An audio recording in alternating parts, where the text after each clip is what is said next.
Praise the Lord, Church. Today's Bible meditation is taken from Zechariah chapters 9 through 14. If you're new to Living God family, a very warm welcome to you in Jesus' name. Hope this video will be a blessing to you as you hear and listen to the thoughts as we read through the Bible in a chronological order.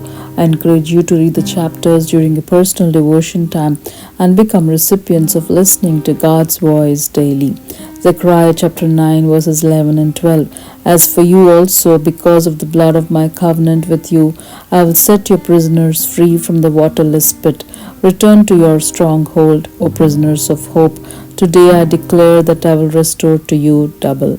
God the Almighty, our Heavenly Father, restores us with double portion of blessing. When Judah was in exile, Jerusalem was burnt and brought down. God's promise to his people was to bless them double because of the covenant he made with them as his chosen people. Thank God for his new covenant through Jesus Christ to all mankind that gives us remission from all our sins.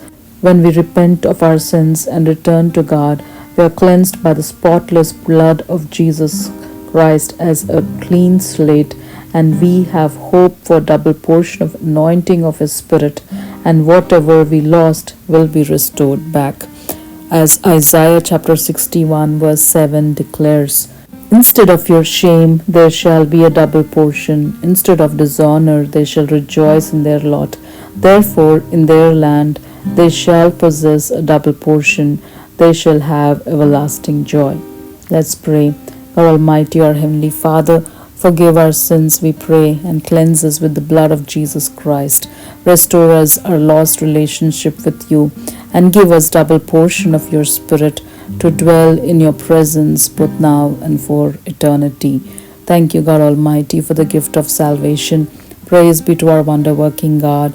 In Jesus' name, amen. Thank you for the privilege of your time in watching the videos and being part of Living God community. If you've prayed this prayer, please comment Amen. God bless you all abundantly as we're all created to be happy and holy in Christ Jesus. Amen.